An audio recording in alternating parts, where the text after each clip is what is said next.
Salve galera do xadrez, vamos continuar aqui, né, a playlist tá aos 2000 pontos de rating, né, e vamos aqui jogar contra um jogador dos Estados Unidos de 630 pontos de rating, E4, o jogador faz E5, eu faço cavalo F3, o jogador faz cavalo C6, e aqui eu faço a abertura Ruy Lopes, que vai ser mais difundida, mais firme depois, né, quando eu estiver lá pros 1300, 1400 de rating. A Ruy Lopes vai ser muito interessante para jogar, vocês vão ver como é o nível de jogo ali.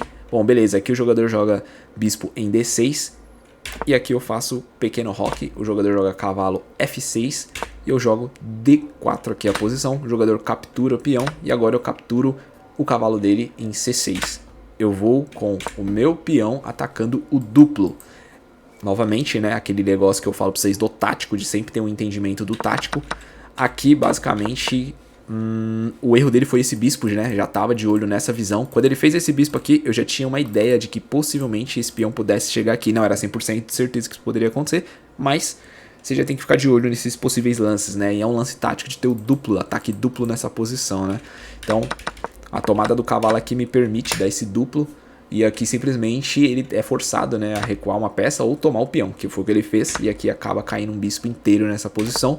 O jogador faz pequeno roque e agora eu tomo o peão central de D4. E nossas peças aqui estão simplesmente incríveis nessa posição. Cavalo bom, bispo pode sair, torre pode entrar. O outro cavalo sai, dama centralizada sem poder ser atacada, muito forte. E nessa posição ele joga o bispo dele em A6 aqui, atacando a minha torre de F1. E aqui eu jogo minha torre em E1, protegendo ainda mais meu cavalo e tentando dominar a coluna. Nessa posição o jogador tira cavalo para D5 e agora eu faço cavalo C3 aqui, meio que querendo as trocas logo, né? Queria tirar esse cavalo dele daí e ele recua o cavalo de volta. Nesta posição eu tiro meu bispo, terminando, né, o desenvolvimento das minhas peças médias, né?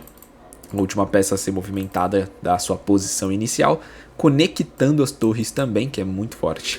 Bom, aqui ele joga peãozinho C5 atacando a minha dama, eu simplesmente jogo a minha dama lá no canto H4, poderia ter tomado esse peão, porém eu queria atacá-la do rei dele, que é melhor. Aqui ele joga peão em D6 aqui, atacando o meu cavalo, eu simplesmente tomo o primeiro bispo dele, ele captura o meu bispo com a dama e eu troco as damas logo de uma vez. E eu faço um ataque duplo, tanto no peão quanto na torre dele aqui, jogando o cavalo em D7, né? Ele tira o cavalo dele para posição de D8, ele não poderia tirar nesta posição aqui, por exemplo, né? Porque senão levaria duplo e aí ferrava tudo de vez. E nesta posição eu capturo o peãozinho dele dando cheque, ele recua o rei dele para G7 atacando meu cavalo, eu tiro meu cavalo para H5 dando cheque novamente e ele recua o rei dele para o canto para H8. Nessa posição eu tomo a sétima fileira, muito firme essa posição, aquele negócio da torre na sétima, muito poderoso. Aqui o jogador joga bispo dele em C4, né? E aqui eu jogo dobradinha das torres, né? Torre em E1 protegendo a outra torre, muito forte.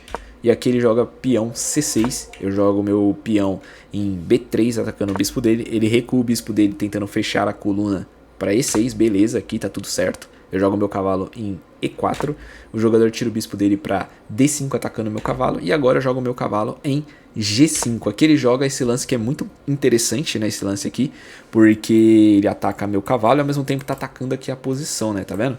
Tem que tomar muito cuidado para não fazer um lance errado. Por exemplo, se eu fizer esse lance aqui, ele pode muito bem jogar esta posição, que acaba sendo meio chata também, né? E se você não tiver um olhar crítico, um olhar de tático, algo assim, você pode acabar errando e cometendo essa gafe, por exemplo, né, de jogar aqui, sei lá, e aí acaba caindo o seu cavalo, né, já que tá cravado, seu peão não pode tomar. Então, aqui você tem que ter uma visão mais crítica do que você vai fazer. Por exemplo, tem um lance que eu poderia jogar aqui bloqueando, né, e não teria mais como ele jogar aqui, ou, por exemplo, tomar aqui dando cheque nele aqui, forçando ele a trocar aqui, né, porque o rei dele não pode vir pra cá, tá vendo? Por causa do cavalo. O cavalo ataca a casa. E o único jeito é ele tomando aqui, aí estaria tranquilo na posição. O meu lance aqui em questão foi jogar peão primeiro nessa posição. Depois eu olhei e falei, ah, não, tinha lances melhores, né? Que nem eu tinha visto esses lances aí, eu vi depois. E aí depois eu fiz o lance, né? Falei, cheque agora. Beleza, ele trocou aqui, eu troquei também. E nessa posição eu falei assim, agora tá na hora só de dar mate logo de uma vez. Joguei minha outra torre na sétima, grudando aqui, não entregando a posição. O jogador toma, eu tomo. E o jogador joga peão. Agora eu jogo o cavalo aqui em F6 com a ideia de dar mate aqui com a torre em H7, né? Porém o jogador, eu acho que deve ter visto isso, não sei, tirou, né, a torre dele. E aqui nessa posição começa a subir meu rei. que ele entregou a torre inteira aqui, não sei por que ele fez isso, acho que é porque ele tinha pouco tempo, 15 segundos no relógio, né? Começou a jogar rápido, eu joguei rápido também com a ideia de dar mate logo com o rei lá embaixo, onde saiu o mate com torres e reis ali, torre e rei, né? Torres, ó, torre e rei ali na posição. E novamente, né, a lição que vocês vão levar daqui é: liberem suas peças médias, façam rock, estudem um pouco de tática, e vocês vão perceber que vocês vão subir de rating de uma forma absurdamente rápida, elevada, vão conseguir atropelar os jogadores de até 1000 pontos de rating. Vocês vão atropelar esses jogadores quando vocês estiverem estudando diariamente, porque a ideia do estudo de xadrez tem que ser consistente, não pode ser um estudo... vou estudar na terça e agora só na sexta-feira. Não, você tem que estudar todo dia, de segunda a sexta-feira, pelo menos 5 dias da semana, meia hora por dia. Cara, gasta essa meia hora no busão, cara. Para de ficar vendo Instagram, para de ficar vendo TikTok aí, para de ficar toda hora fazendo coisas inúteis, né? Quer melhorar um pouquinho no xadrez? Pelo menos estude meia horinha por dia. O que é meia hora pra você? No busão você gasta isso. Ou às vezes em casa, sem fazer porra nenhuma, você vai gastar meia hora às vezes com coisa inútil. Às vezes você vai gastar meia hora num episódio de uma série que você já assistiu essa série umas 20 vezes.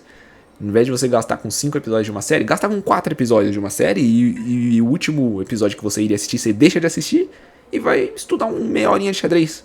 Te garanto que em umas 2, 3 semanas você já vai ver resultado. Você vai falar, nossa, tô ganhando muito fácil dos jogadores. E você vai pular dos 600 pontos de rating para uns 900. Você vai falar, nossa, pulei 300 pontos de rating, muito fácil. Então a consistência é o que vai fazer você evoluir, certo? Tamo junto aí, vamos para a próxima partida.